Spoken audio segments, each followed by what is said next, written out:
समझ सकता है जिसने कभी गुलामी की। हम सौभाग्यशाली है कि हमने स्वतंत्र भारत में जन्म लिया। यूं तो आजादी की लौ 1857 में ही जल चुकी थी, जो वसाल बनकर 1947 में हमारे देश को आजाद कर लाई।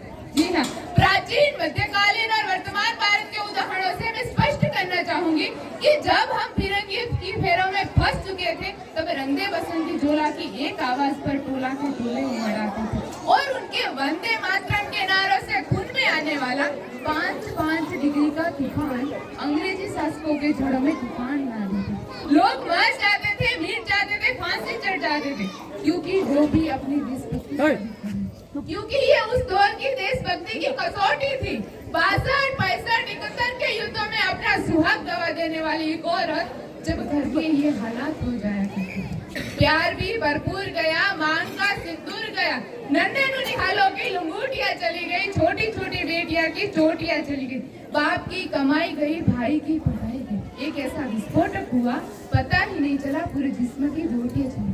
अरे आपके लिए तो एक आदमी मरा है साहब, मगर हमारे घर की तो रोटियां ही चली गई, रोटियां ही चली गई। वो परिवार भी अपनी देशभक्ति साबित कर रहे हैं वाले हालात पैदा होने के बावजूद भी एक माँ अपने पुत्र को सरहद पर भेजकर दुश्मनों की धज्जियां उड़ाने के लिए भेज दे रही थी, और वो उन्हें पत्र लिखकर भेजा करती कि अम्मा ने खत लिखा है बड़ी चाव से, कि अम्मा ने खत लिखा है बड़ी चाव से, पुत्र मेरे घबरा न जाना, 1 इंच भी पीछे न हटना, चाहे इंच इंच कट जाना, चाहे इंच इंच कट जाना। वो परिवार भी अपनी देशभक्ति साबित कर रहे हैं। तब देश बलिदान मांगता था, तब देश लड़ जाने को कहता था, तब देश मर जाने को कहता था, मिट जाने को कहता था, फांसी चढ़ जाने को कहता था। लेकिन आज देश मर जाने को नहीं कहता, आज देश मिट जाने को नहीं कहता, आज देश लड़ जाने को नहीं कहता, आज देश फांसी चढ़ जाने को नहीं कहता। मेरे विचारों में यदि कोई व्यक्ति अपनी पूरी लगन, पूरी मेहनत और पूरी ईमानदारी से काम करे ना, तो वही सच्चा देशभक्त है।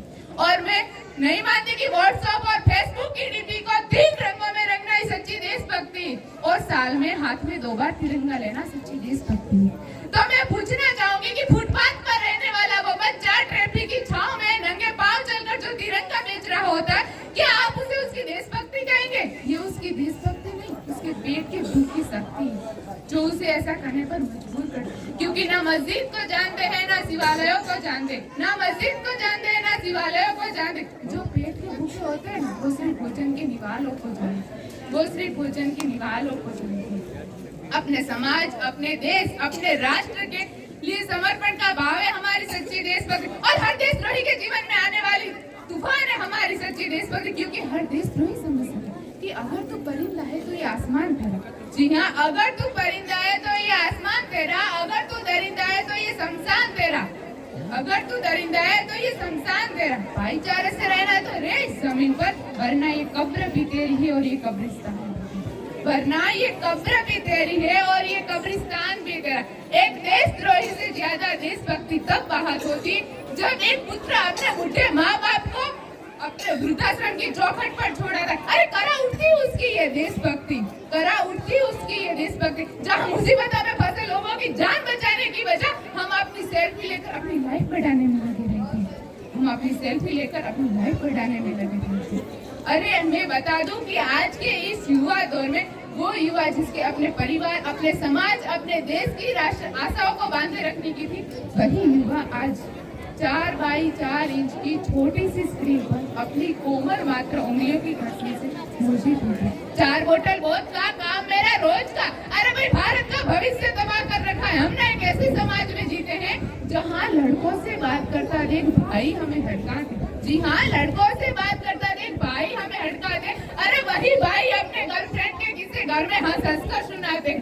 जी हाँ, वही भाई अपने गर्लफ्रेंड के किसी घर में हंस कर सुनाते।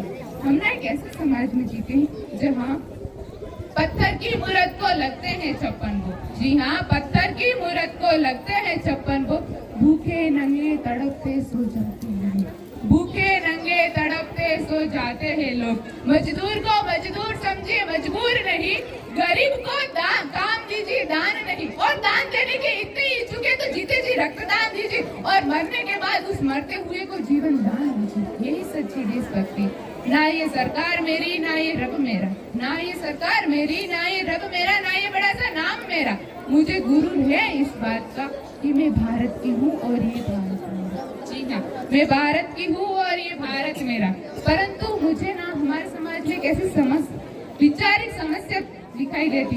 कहा जाता है कि हम दुनिया के बड़े लोकतंत्र के, जहाँ हिंदू मुसलमान, अरे सिख और ईसाई भी पैदा होते, लेकिन बदकिस्मती अब इंसान पैदा नहीं होते। जी हाँ, अब इंसान पैदा नहीं होते। मेरे विचारों में ना मुसलमानों की जरूरत है, ना हिंदुओं की जरूरत है, ना मुसलमानों की जरूरत है, ना हिंदुओं की जरूरत है। राष्ट्र निर्माण के लिए केवल एक सच्चे इंसान की जरूरत है। राष्ट्र निर्माण के लिए केवल एक सच्चे इंसान की जरूरत। अरे जरा सोचकर तो देखिए, ये पेड़ पौधे शाखाएं भी हैरान हो जाए अगर परिंदे हिंदू और मुसलमान हो जाए, अगर परिंदे हिंदू और मुसलमान हो जाए। हमारे समाज में मुझे एक और भी सेक्सी बीमारी नजर आती है। बड़े ही आश्चर्य की बात है, जिसने पूरी दुनिया को तक्षशिला और नालंदा जैसे विश्वविद्यालय की बुनियाद रखी। आज तो सर्वश्रेष्ठ विश्वविद्यालय में हमारा एक भी विश्वविद्यालय खड़ा नहीं हो पाता। जहाँ एक और हमारे पास IIG, IIM, NIT जैसे संस्थान है, तो दूसरी ओर हमारे इस देश के गरीब लोगों को बेरोजगारी की जमात में खड़ा करने के लिए उनके हाथों में सर्व शिक्षा अभियान का झुंझुना पकड़ा दिया जाता है। और इस सेक्स बीमारी का एक ही कारण कि हमारे देश की शिक्षा न केवल दो लोगों के लिए बनी, पहले वो जो विद्वान है और दूसरे वो जो धनवान है। और इस सेक्स बीमारी की मूल जड़ ये है कि वो है हमारा अंधविश्वास, वो है हमारा अंधविश्वास। हमारे देश का वो युवा अपनी सफलता के लिए मंदिरों में जा जाकर ईश्वर से रिश्वत लगाता रहेगा तब तक। और इस देश का शिक्षित वर्ग ही बिल्ली का रास्ते काटने पर खड़े हो जाना, अपने धर्म, अपने जाति की, अपने धर्म, अपने जाति को ऊंचा दिखाकर दूसरों के धर्म की अवहेलना करता रहेगा, तब तक राष्ट्र निर्माण संभव नहीं होगा। राष्ट्र निर्माण तब संभव होगा, अरे दुनिया ने हमारी सभ्यता और मान मर्यादा को शीश नवाया है, तो फिर क्यों हम आस्था के नाम पर अंधविश्वास फैलाएं। राष्ट्र निर्माण तब संभव होगा कि हमारे देश की महिलाओं की पूजा नहीं बल्कि उनकी इज्जत की जाएगी।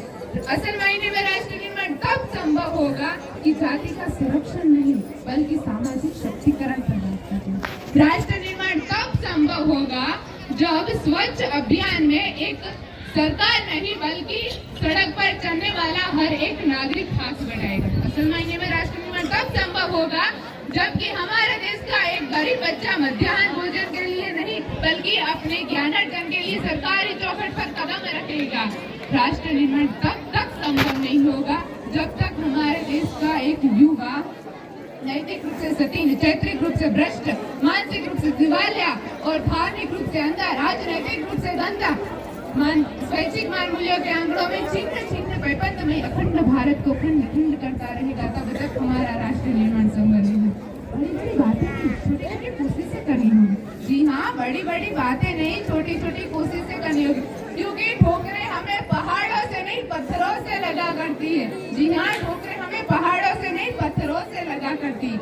इसलिए राष्ट्र निर्माण तब संभव होगा कि हम आप सब मिलकर प्रयास करेंगे कि हमारे देश की जिम्मेदारी नहीं हमें आगे ले जाने की, हमारी जिम्मेदारी हमारे देश, हमारे वतन बल्कि हमारे राष्ट्र को आगे ले जाने की। इसलिए मैं भारत की बेटी होने के नाते इस मंच पर ये कहना चाहूंगी कि ये हिंदुस्तान महान था, महान है और महान रहेगा। जी हाँ, हमारा हिंदुस्तान महान था, महान है और महान रहेगा। होगा हौसला सबके दिलों में बुलंद तो एक दिन पाकिस्तान भी जय हिंद बोलेगा। होगा हौसला सबके दिलों में बुलंद तो एक दिन पाकिस्तान भी जय हिंद बोलेगा। अरे पाकिस्तान ही क्यों, सारी जहान जय हिंद बोलेगा, क्योंकि सारी जहां से अच्छा हिंदुस्तान हमारा। जी हाँ, सारी जहां से अच्छा हिंदुस्तान हमारा। हम हैं इसके बुलबुले ये गुलिस्तान हमारा, हम हैं इसके बुलबुले ये गुलिस्तान हमारा। जय हिंद, जय हिंद।